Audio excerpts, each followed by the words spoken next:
Voilà, cet après-midi, je vous invite à ouvrir la parole de Dieu dans une lecture que nous avons faite déjà récemment. Il s'agit du livre des Proverbes au chapitre 1er. C'est à partir du verset 7 qu'on pourra faire cette lecture.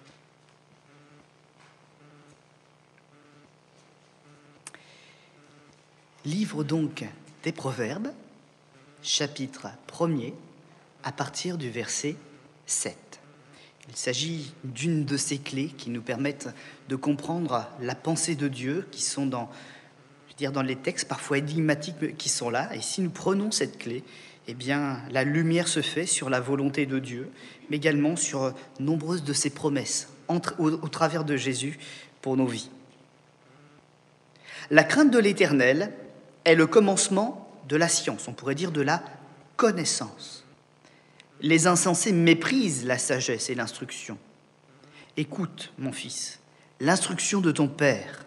Ne rejette pas l'enseignement de ta mère, car c'est une couronne de grâce pour ta tête et une parure pour ton cou. Amen. Cet après-midi, nous allons partager le dernier volet de cet ensemble plus de conseils que d'études bibliques systématiques finalement, et qui a pour but cet après-midi donc de nous amener sur le terrain des enfants. Plus particulièrement, cette pensée était sur mon cœur, entourer les enfants. Nous avons donc parlé de l'épanouissement personnel. Nous avons vu que même au sein du célibat, même au sein peut-être du veuvage, il y avait encore tellement de choses extraordinaires à faire et que ce pouvait être quelque chose de vécu comme un don de Dieu. Nous avons parlé également du mariage, d'une grâce donc particulière, des préparations à faire pour bien vivre ces choses et surtout les faire pour le Seigneur. Et puis voilà donc ce troisième pendant qui peut découler de la seconde bénédiction que nous venons d'évoquer, les enfants. Un autre texte que nous aurions pu lire, mais que nous pouvons tout à fait citer du coup, « Instruis l'enfant selon la voie droite, car avec le temps, il ne s'en détournera pas. » Nous savons que ce n'est pas aussi simple que cela, mais ça veut dire que grâce à l'instruction, grâce à l'enseignement que nous leur donnons, nous gravons dans leur cœur des paroles, des conseils, des attitudes qui seront pour les aider à bien grandir et d'échapper aux choses dangereuses que parfois nous pouvons rencontrer sur cette route. Combien d'enfants ne suivent plus le Seigneur, mais ont appris que les choses comme la drogue, l'alcool, tout ça avilissait, rendait esclaves, et quand même, malgré tout, ont été préservés de pièges aussi dangereux. Ont acquis aussi parfois du discernement pour ne pas fréquenter certaines personnes qui auraient pu les tirer vers le bas. Alors mes amis, comme dit l'Écriture, comme elle le déclare, aucun travail n'est vain dans le Seigneur. Alors, choisissons de nous appliquer à bien faire les choses, afin que le Seigneur, plus que nous donner des bons conseils de vie, puisse nous donner des conseils d'éternité, et que ces conseils que nous recevons, nous puissions aussi les transmettre à ceux qui pourraient nous être confiés un peu plus tard, ces enfants. Parce que les enfants ne nous appartiennent pas, la vie ne nous appartient pas, même si Dieu nous fait la grâce d'avoir parfois de petits êtres à notre image. La vie appartient au Seigneur, et il ne fait que nous les confier en réalité. Conseil donc pour entourer les enfants. Déjà, un mot qui est souvent utilisé, nous l'avons d'ailleurs cité à l'instant dans un verset, instruire. Instruire l'enfant, c'est un commandement du Seigneur. Ce n'est pas une option, ce n'est pas juste un conseil. Parfois, je le dis, quand c'est un conseil, mais là, c'est un commandement du Seigneur. Cela fait partie intégrante d'un processus qui va pouvoir emmener l'enfant vers une authentique maturité, une capacité à être un homme authentique, capable de prendre des décisions, capable de se tenir à la parole qu'il a donnée, capable de s'attacher à son Dieu et puis, à son tour, d'éduquer, d'instruire d'autres personnes pour entrer dans la même stature, la même force de vie. Il y a un autre mot également, c'est le mot « élever ». on élève un enfant. C'est-à-dire que cette image de prendre un enfant pour l'élever est très claire. On le prend pour le construire, on le prend pour l'amener plus haut, à la fois dans un corps qui soit soigné, ce que nous avons tous compris, mais la pensée biblique va bien plus loin. Elle parle aussi d'un esprit bien formé, d'un esprit clair, d'un esprit qui comprend les choses spirituelles et les apprécie. En tout cas, le rôle des parents va être de faciliter ces choses pour que l'enfant grandisse dans toutes les dimensions de son être. Et nous le savons, puisque l'Écriture nous le dit, nous avons plusieurs dimensions à notre être. Nous sommes esprit, âme et corps.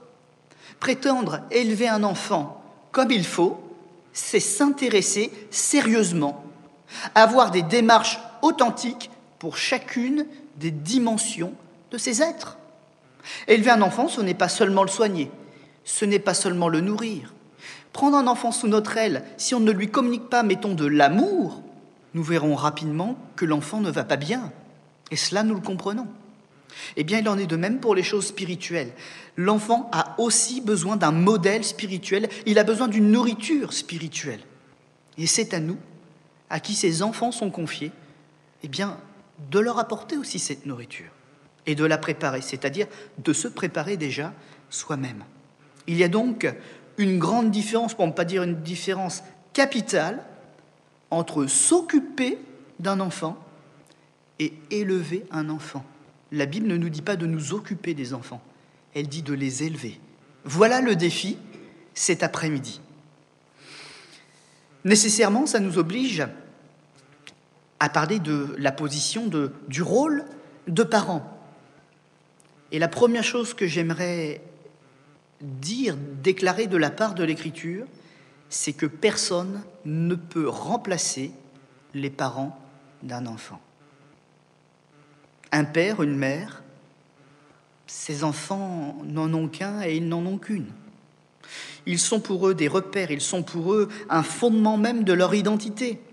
Aucune autre personne, une nourrice, un éducateur, ne pourra prendre la place unique qu'a un parent dans la vie d'un enfant. Il pourrait être un modèle, il pourrait être quelqu'un à qui l'enfant voudra s'identifier, mais il ne sera pas le père, il ne sera pas la mère. Ces autres rôles ont des rôles pour faciliter la tâche des parents. Ils apportent un soutien, ils apportent une aide aux parents dans l'éducation, peut-être parfois un savoir-faire. Prenons l'exemple de parents qui se retrouvent face à un enfant qui possède un ou plusieurs handicaps. Ils ont besoin d'une aide extérieure pour aborder cet handicap, avoir des conseils, être soutenus. Ce sera un plus. Mais le papa de l'enfant, la maman de l'enfant, c'est quelque chose qui ne pourra pas être remplacé. Personne ne pourra faire le suivi d'un enfant à notre place. Pour qu'un enfant soit heureux et équilibré, eh bien, il doit se sentir désiré, il doit se sentir aimé, il doit avoir l'attention qu'il mérite. Parce que si lui n'a que ses parents, dans son regard, il arrive à s'identifier, il arrive à sentir peut-être la relation unique qu'il doit avoir aussi dans le cœur de ses parents. Et si cette relation n'existe pas, si elle n'est pas soignée, l'enfant va être malheureux. Il peut avoir des pensées noires, des pensées de suicide, il peut avoir un mal-être intérieur, une difficulté à se construire, même toutes sortes de sentiments négatifs qui vont commencer à le gagner, une révolte, une colère, une incompréhension, et il forgera son identité au travers de ce manque affectif, comme on les appelle. Il a besoin d'une authentique relation avec ses parents pour pouvoir forger son identité, pour pouvoir forger son caractère également. Et puis, il a besoin de ces modèles pour savoir aussi à quoi ressemble la vie. La question de l'origine, la question de l'identité, la question de l'héritage, qu'on appelle aussi la transmission, tout se trouve dans ce lien de relation. Ça m'amène donc nécessairement, après avoir parlé de ce rôle exclusif, unique, magnifique des parents, à un verbe d'action. Pour que ça se passe bien entre les parents et l'enfant, Vous êtes d'accord avec moi qu'on n'a pas la science infuse, on ne sait pas toujours bien faire, hein, même quand on a le cœur. Eh bien, il y a une action qui peut être faite et qui nous amènera toujours à de bons résultats. C'est la communication. Il faut apprendre à communiquer avec son enfant. Il faut vouloir communiquer avec son enfant. Beaucoup de parents échouent parce que finalement, de s'occuper d'un enfant, ça leur semble difficile. Ou ça leur semble, quand on est un homme, la tâche de la femme. Il y a même une éducation qui est passée comme ça, et on renvoie toujours l'enfant vers la maman. Mais nous l'avons lu ensemble. Je ne me suis pas trompé. L'éducation procède du père et de la mère. Écoute, mon fils, l'instruction de ton père. Le père doit donc être engagé. Ne rejette pas l'enseignement de ta mère. Le père respecte ce que la mère transmet et la mère donne des bonnes choses aussi à son enfant. Et c'est là que se trouve l'équilibre qui permettra à l'enfant de bien grandir, d'être protégé de tous les côtés, d'avoir des regards bienveillants et puis de ressentir tout l'amour qu'ont ses deux parents pour lui. Communiquer, c'est l'erreur fondamentale qu'ont commis beaucoup de gens. Et vous savez qu'il y a des générations qui sont appelées générations perdues. Parce que ce sont des générations qui se sont lancées à corps perdu dans des choses autres que la famille. Ils se sont lancés dans des débats d'idées, ils se sont lancés dans des combats militaires, ils se sont lancés dans des campagnes de découverte du monde. Eh bien, prenez vos livres d'histoire, les biographies. Tous ceux qui ont été dans des temps que l'on appelle glorieux et révolutionnaires comme ceux-là, ont tous échoué avec leurs enfants. Dois-je dire aussi que même le réveil spirituel extraordinaire qu'il y a eu en Israël dans certaines époques, que nous avons même connu en France d'ailleurs, les enfants de tous ces réformateurs ont été des enfants blessés qui en ont voulu à leurs parents. Père, mère, trop absents, ne sachant pas consacrer du temps à leur propre sang. Vous savez ce que dit la Bible ? Celui qui n'a pas soin des siens est pire qu'un infidèle. C'est fort comme déclaration. C'est fort ce que peut déclarer l'Écriture. Le refus ou l'incapacité de transmettre, de communiquer, brise les enfants.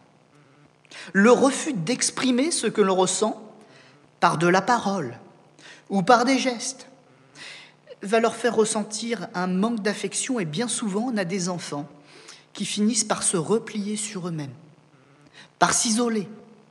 Parce que de dire à un enfant qu'on l'aime, c'est une chose, mais de lui prouver par un acte concret, simplement par le prendre par la main, par lui donner une petite tape dans l'épaule, le prendre sur ses genoux, prendre le temps le soir d'être le papa qui va lire une histoire ou de prier avec lui. Eh bien, si on ne le fait pas, là encore, il manque quelque chose. Et bien souvent, les enfants qui grandissent ainsi, plus tard, ont même des problèmes le jour où ils veulent fonder leur couple. Ils ne savent pas exprimer la tendresse ni l'amour. Ils ne savent pas les gestes et la mesure des gestes à donner. Et il y a en eux un déséquilibre. Ou ils ne savent pas faire, ou ils font tout à l'excès. Ils donnent tout sans savoir mesurer. Et il leur arrive malheureusement des choses parfois qui les perturbent ou qui les blessent et qui nécessitent tout un temps de réadaptation, de réapprentissage de certaines choses. Choses donc qui peuvent être perturbantes pour les enfants et causent de nombreux déséquilibres émotionnels. Il y a même des cas extrêmes. On ne va pas en parler spécialement cet après-midi, mais on peut le dire comme un exemple. Il arrive parfois, et je peux en témoigner puisque ça m'est arrivé en tant que pasteur de faire des visites dans des endroits spécialisés, comme on dit, des enfants qui auraient pu être monsieur tout le monde, avoir la vie de tout le monde, mais qui ont été détruits par des parents qui ne voulaient pas leur transmettre quelque chose. Ils étaient isolés, ils étaient mis à l'écart, où il y avait du favoritisme. Et ces enfants sont arrivés parfois même à des pathologies psychiatriques graves. Mais il y a un espoir dans ce monde. On peut avoir échoué. personne n'a 100% de réussite. Mais il y a le Seigneur Jésus. Il y a une personne. Et on l'appelle le réparateur des brèches, le consolateur des cœurs brisés. Il est celui qui est capable même de changer les mentalités. Et j'aimerais aussi lancer cet appel du cœur, ce cri du cœur en disant peut-être qu'il y a des choses qui sont appréhendées, que l'on appréhende. Peut-être qu'il y a des choses qui nous font peur. Peut-être qu'il y a même des choses qui sont impossibles ou des choses qui ont été ratées. Mais si maintenant tu mets Jésus comme solution de ton problème, si tu t'attaches à lui, si tu t'attaches à son conseil, si tu te laisses changer par lui et si tu lui fais foi, c'est-à-dire si tu lui fais confiance, le miracle est possible. Tu peux réparer ce qui est abîmé, tu peux le transformer et tu peux peut-être même délivrer des personnes qui ont été bouleversées dans leur vie d'enfant. La communication, c'est une chose. Encore faut-elle qu'elle soit une communication, on pourrait peut-être la qualifier d'intelligente. C'est-à-dire d'apprendre et de s'efforcer à avoir un équilibre dans nos propos, dans le ton utilisé dans nos conversations. Et c'est pour ça aussi que des fois, c'est important d'être doux. Parce que sous le coup de la fatigue, sous le coup de la colère, parfois, on va essayer de redresser un enfant parce qu'on veut le faire, parce qu'on veut qu'il arrête de faire certaines bêtises, et puis certains mots vont sortir. Ou alors on va utiliser les bons mots, mais une attitude, un geste un peu agressif, prendre un peu l'enfant un peu fort, le punir un peu trop longtemps. Parfois, d'avoir un regard extérieur, celui de l'autre parent, peut apporter, et apportera même souvent l'équilibre nécessaire pour bien doser la discipline dans le foyer. Être parent, je peux vous assurer, beaucoup d'entre vous, vous le savez, vous pouvez en rendre témoignage, c'est un métier extrêmement dur. C'est plus qu'un métier, c'est une vocation. Et il ne faut pas avoir peur de le dire qu'on ne peut pas toujours le faire tout seul. Et vaut mieux ne pas le faire tout seul. Le Seigneur, dans sa sagesse, il a donné à un enfant 2 parents. C'est dire que la tâche, pour être bien accomplie, elle a véritablement besoin d'être menée avec sérieux. Garder le bon équilibre, c'est travailler aussi en équipe. Le foyer, c'est aussi une équipe. Attention donc aux propos toujours tournés aussi de manière négative. Ça, je crois que les Français, on est un peuple spécialisé là-dedans. On peut dire les choses de 2 manières, on va toujours choisir le ne pas. Ne fais pas ci, ne fais pas ça. Alors qu'on pourrait suggérer, et si tu faisais comme ça ? C'est totalement différent pour dire la même chose. Il y en a un qui est plutôt négatif, on le ressent de manière dure, c'est encore une règle. Et puis de l'autre côté, on se dit, ah, et si on réfléchissait ensemble à aller dans ce chemin-là ? Et ça, pour l'enfant, c'est beaucoup plus constructif, parce que ça lui permet de réfléchir sur les choses qui sont bonnes ou mauvaises. Et je crois que notre rôle de parents, et même de parents chrétiens pour le coup, c'est de permettre à l'enfant de réfléchir sur ce qu'il vit pour acquérir le discernement de ce qui est bien et de ce qui est mal. C'est là que le péché a pris sa victoire. En rendant obscur pour nous ce qui est bien et ce qui est mal, en mettant là-dessus une confusion. Tant et si bien que la Bible dit qu'on en est arrivé à appeler ce qui est mal bien et ce qui est bien mal. Accompagner l'enfant et l'entourer, eh bien, c'est de le faire entrer avec nous dans une réflexion sur ce qu'il fait. Et croyez-moi, tout petit, un enfant, il sait déjà très bien ce qu'il fait. Et il vous teste. Et il vous teste vraiment, vraiment bien. Je vois encore mon fils, il y a encore quelques jours, il y a certaines choses que je ne veux pas qu'il fasse. Il a 14 mois, et je peux vous dire que quand il a décrété de m'embêter, il me regarde du bout de la pièce, il se regarde avec insolence dans ma direction, il fait un grand sourire, il lève sa main et il le fait. Il le fait. On ne peut pas toujours répondre de manière agressive. On ne peut pas toujours punir, parce qu'à un moment, ça devient un jeu, ça devient même un test. Il faut accompagner l'enfant. Et puisque nous sommes un peu plus âgés, un peu plus matures, peut-être avoir quelques variations dans notre façon de faire, alors que notre intention, elle est toujours la même. Le non, c'est non, et le oui, c'est oui. Et c'est ça que nous devons leur transmettre, plus que tout. Dire aussi, et ça peut être un puissant encouragement, quand quelque chose est bien fait. Souvent, hein, on parle, on dit « ça c'est pas bien ». Mais on peut aussi mettre en valeur ce qui est bien et nous réjouir avec l'enfant en disant « mon fils, ma fille ».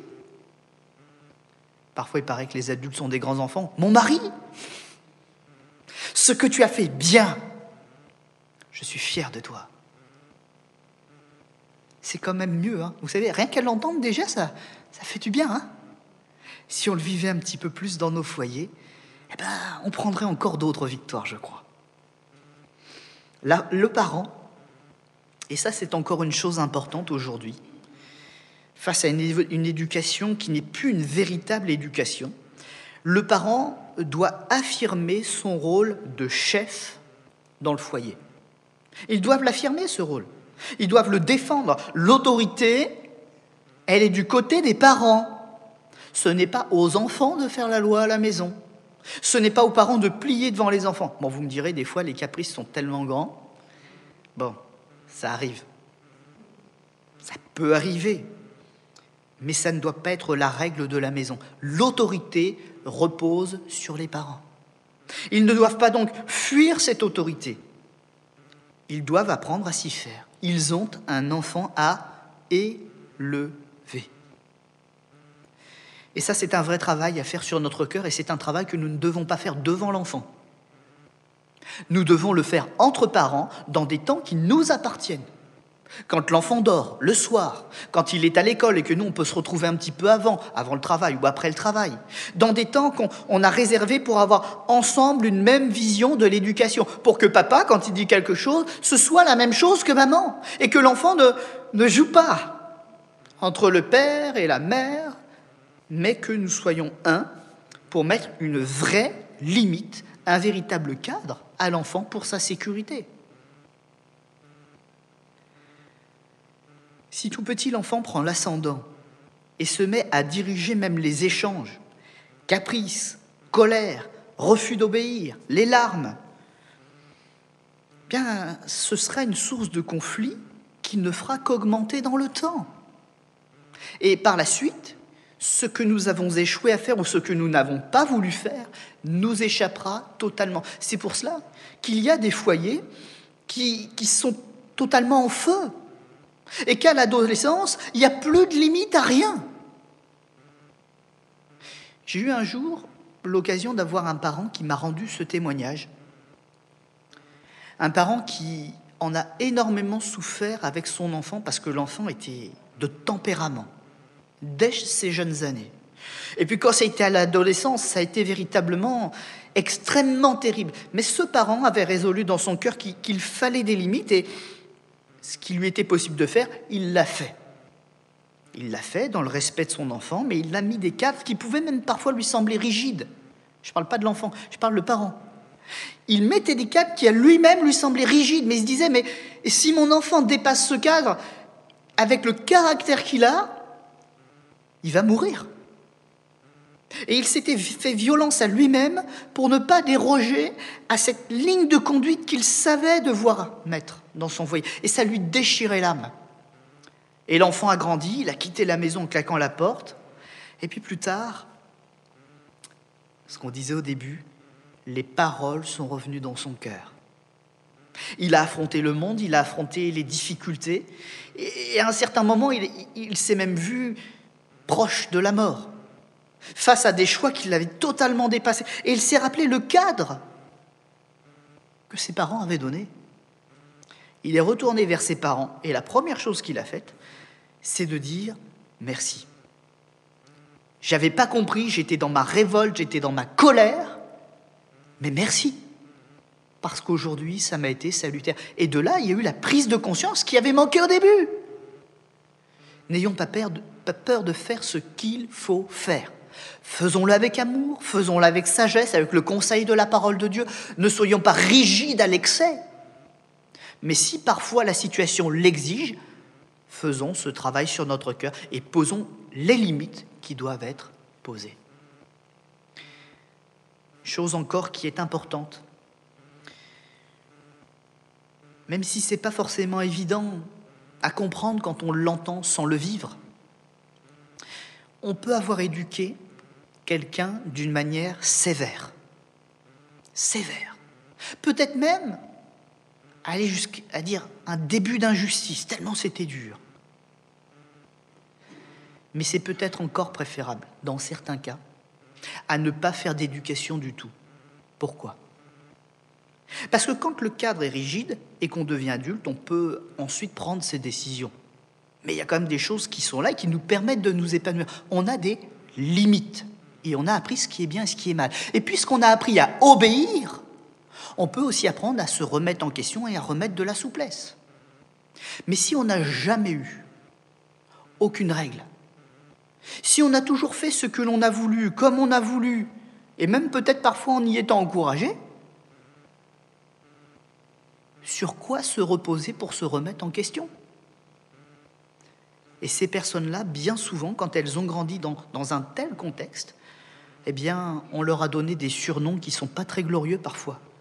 Ceux qui ne sont pas récupérables, les irrécupérables. On ne sait plus comment faire avec eux. Ils sont comme de l'eau. On essaie de les prendre, ils sont insaisissables. On leur parle avec amour, on leur parle avec sagesse. Et puis, ben non, la vie est belle et tout va bien.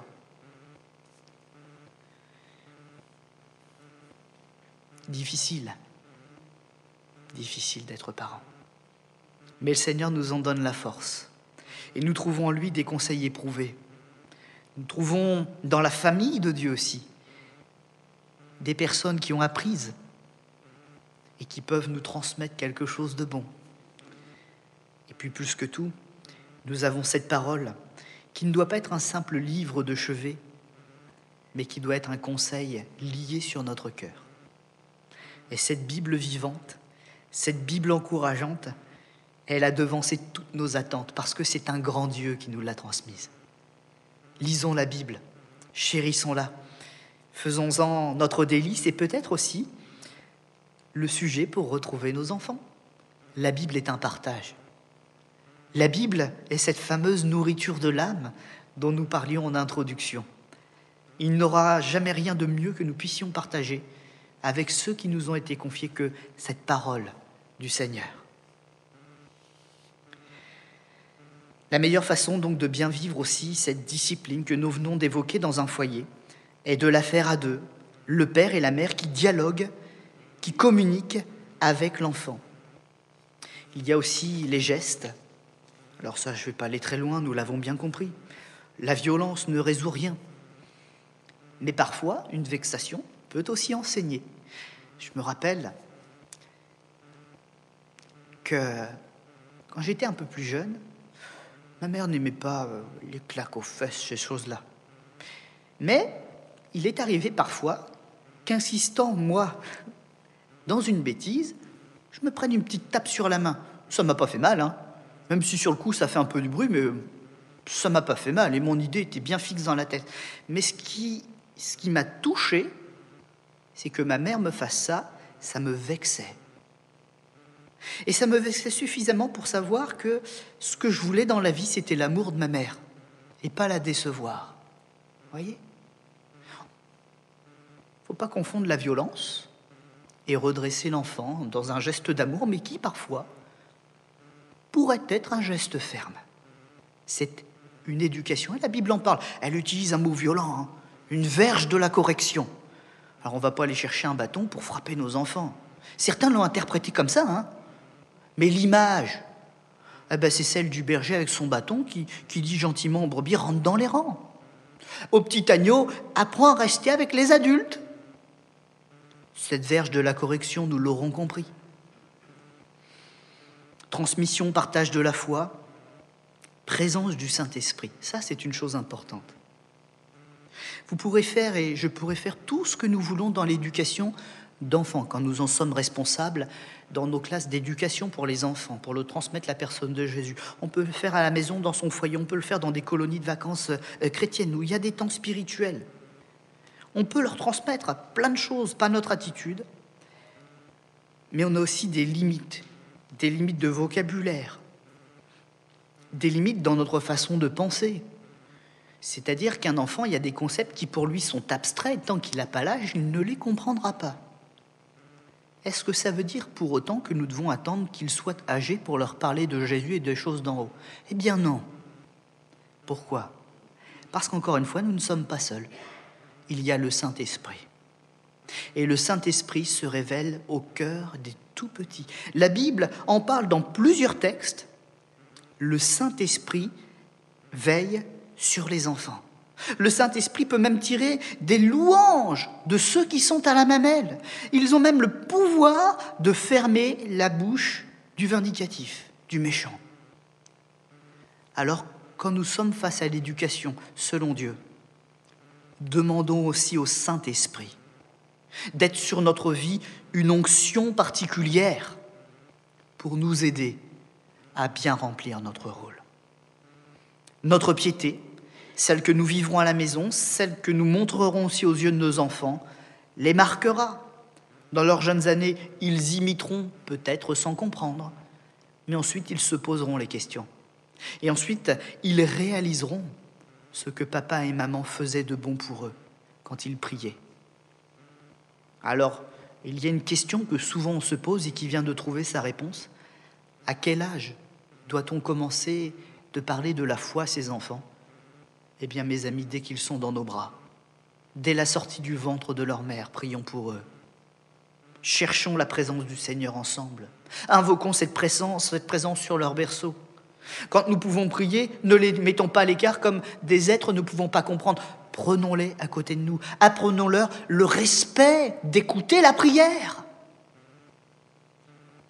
Et ils seront imprégnés non pas simplement d'une culture, mais de l'Esprit de Dieu qui nous rejoint dans ces temps-là.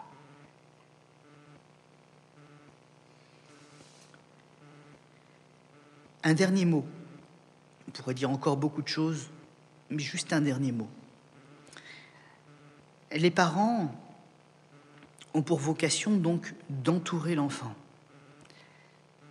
Et une erreur à ne pas commettre, c'est de transférer à nos enfants nos frustrations, nos échecs, nos envies, nos recherches de gloire et d'accomplissement. L'enfant a sa propre voie à suivre. Il ne sera pas pompier parce que vous auriez voulu l'être. Il ne sera pas un grand médecin parce que vous imaginez qu'il en a la capacité ou que j'imagine qu'il en a la capacité.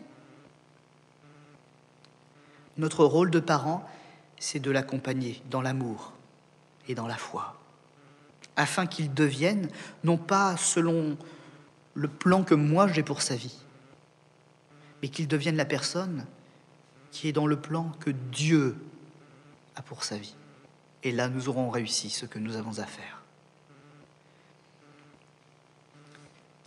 Je vous propose que nous puissions incliner nos fronts un instant face à ce défi, réclamer le secours du Seigneur, et puis peut-être aussi lui dire « Seigneur, il y a peut-être des choses que j'ai mal faites.